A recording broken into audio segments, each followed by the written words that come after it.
listening to The Failures, album 92, side B. Wait, hold on. No. This is IGN Live at Comic-Con. Joining me now, the stars of Interview with the Vampire Lestat, and the recently announced Queen of the Damned, Jacob Anderson, Eric Bogosian, Assad, Zamad, and Sheila. Atim, welcome, and yes. Thank you. Wow.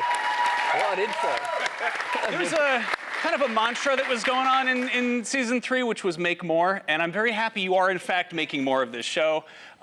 People are stoked. You had them kind of hanging on there, but it's also, if anyone hasn't caught up on this show, this might get a little spoilery. It's kind of hard to get into that, so just cover your ears, but also watch it. You haven't even been able to talk about like season 4 happening. You can't acknowledge that. Obviously, there's the old kind of Comic-Con special of can't say anything. What is one thing you can say about what's next for your character in season 4? Sheila, ladies first. She's very angry. Okay, and all right. And she means business. I don't know. That's kind of it. Okay. I mean, she's got a very singular vision, so I don't know. She's trying to kill a few people, Yeah. She is the answer, though. Right? Well, apparently she thinks so. I think so too. Good. Yeah. I'm glad. Do you want to join the team? Do you want to join a little crew? Yeah. Okay, so like that's a good jumping off. But her mantra has become like an affirmation. Like people jumped on that, and I feel like maybe she's not the best role model for humanity. But I'm curious, like, what are some qualities that your characters have that you find, like, what's one that's the closest to you, and then what's something that's diametrically opposite? Like, Louis obviously got a lot of humanity. What in there is Jacob, and what in there is not him at all? I think I have, like a sort of secret mean streak in my head, like where sometimes I'll watch things and I have like a really savage thought about it, and then I have to like hold it in. And I think that's something that me and Louis share, Okay. Like pop culturally, not like about people. Okay, all right, yeah. Eric, I mean, we've seen the most of you as a human, so. And also, strangely, the story of Daniel parallels my own personal life. So I've been, like, in the 70s, I was kind of dissolute and then kind of pulled myself together, and then I was old.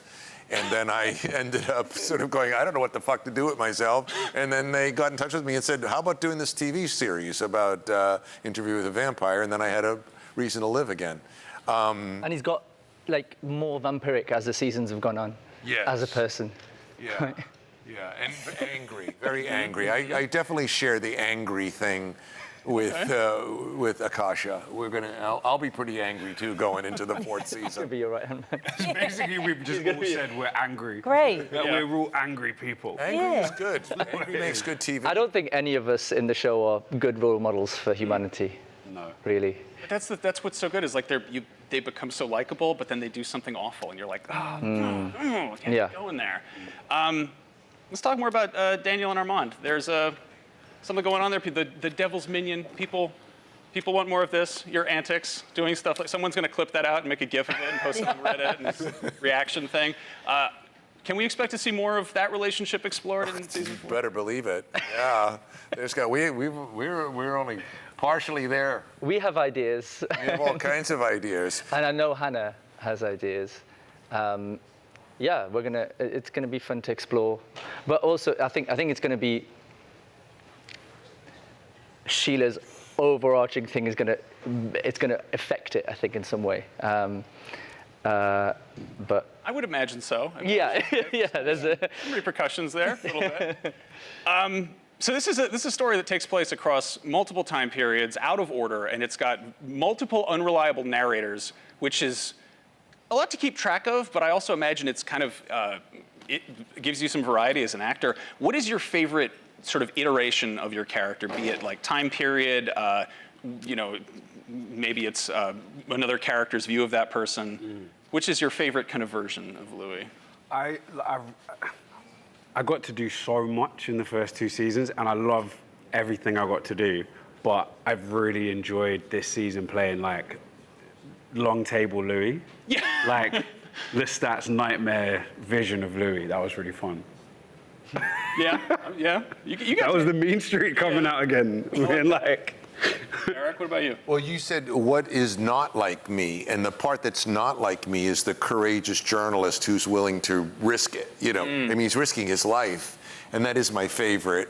That's the thing that lets me keep playing this guy, is that there's a story to get, and I'm going to get that story, even if it's, tremendously risky. Now he's a vampire, so I don't know.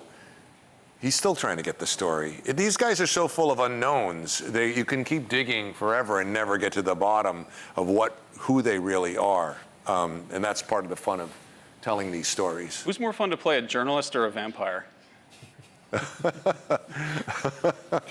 No, I love playing the journalist. I love playing the journalist who's in peril. I love that whole thing. It has been, it puts me in a fun place because I have to keep making decisions that may get me killed, but may also get the story. You know what I really, really loved, and this was a long time ago. I feel like we've sort of never really, I've never really properly thought about it too much until now, but I really loved at the beginning of Paris, beginning of Armand and Louis' sort of romance, whether it was healthy or not. But I really loved those scenes. I loved outside the Havoc house where everyone was dying and us doing that, and the little moments, walking on the Seine and stuff like that. Like, it kind of made me. I love playing those sort of helpless romantic bits because they're fun, and yeah, those were really nice to do that. Sheila, we haven't seen a whole lot of you, but I guess is there a less intense version of Akasha, or is she just going to ramp up? She's probably ramp up. Okay, all right. But I'm intrigued to see exactly what you're talking about, how we frame it in terms of whose memory. Obviously, that's Lestat's memory of her, and how much of that do we keep? How much of that do we tweak? I don't know. I just there's so much to play for. I think that's what's so nice about you just getting a snippet of her before, the big reveal, and obviously her then coming into the present day. It's just, I don't know. I think it's going to be. So hypothetically, if we were to get, more seasons sort of from different characters' perspectives, the first two were a book interview, and then this last one was a rock documentary. What's like another media format that you think would be an interesting way to tell your character's story in particular? It could be, YouTube documentary, Comic-Con panel. Comic-Con panel, for sure, is... Just a bunch of people doing like little stories and then cutting away. I can imagine Akasha live streaming everything she's doing. Hi guys. I can imagine her like doing a radio play. I think it's quite like, because it's kind of methodical, and I think she does everything on her own time.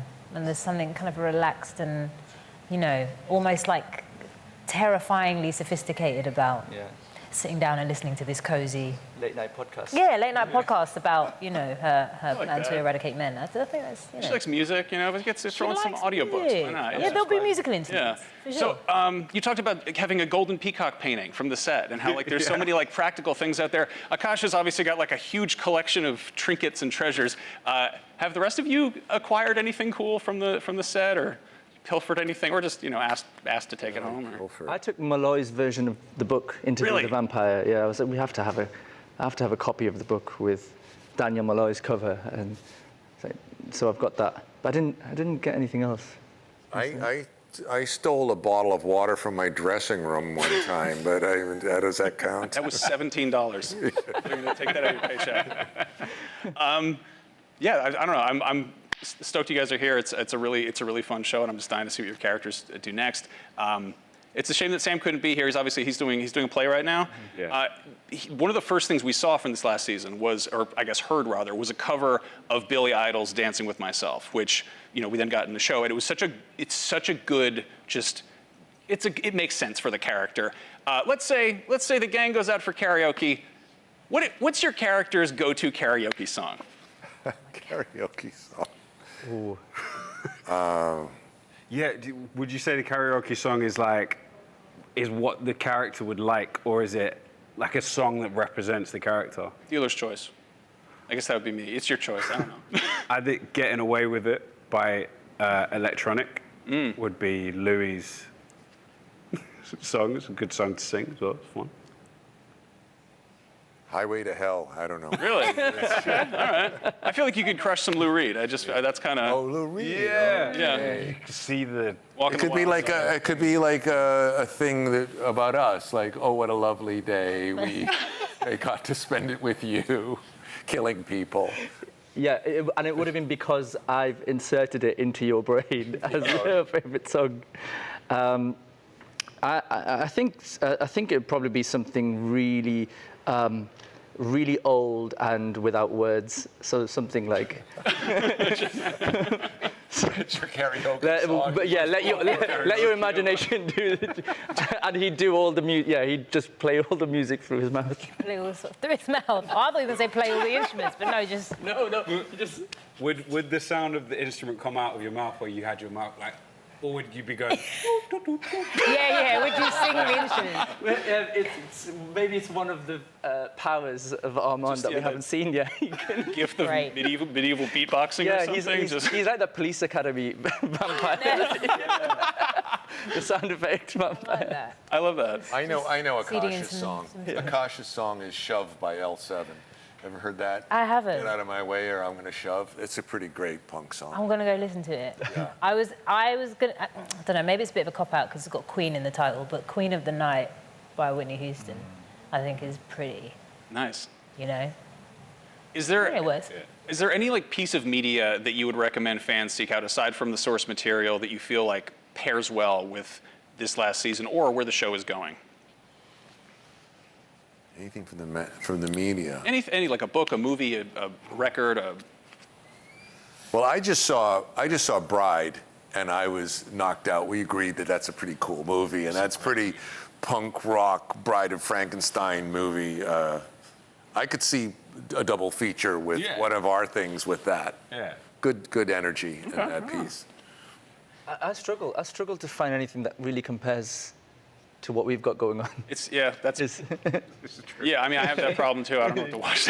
You know. Right? Yeah. What would you say? Would you? Oh man, no one cares what I'm going to say. They want to hear what you I think. care. Come on. I mean, off the top of my head, I don't know. Preacher, the comic. I always loved that spin on vampires. Yeah. Preacher. It's also like I feel like that was coming out around the same time as the original interview movie, and I kind of it lives in like 1994 in my head. Yeah, I don't know. I thank you for coming by. I love this. This is really cool. I'm dying to see more of the show. You've all been a delight. And yeah, the Vampire Lestat just wrapped up on AMC and AMC Plus, and Queen of the Damned will show up hopefully sooner than later. But right now, there's more Comic-Con coming up right here on IGN.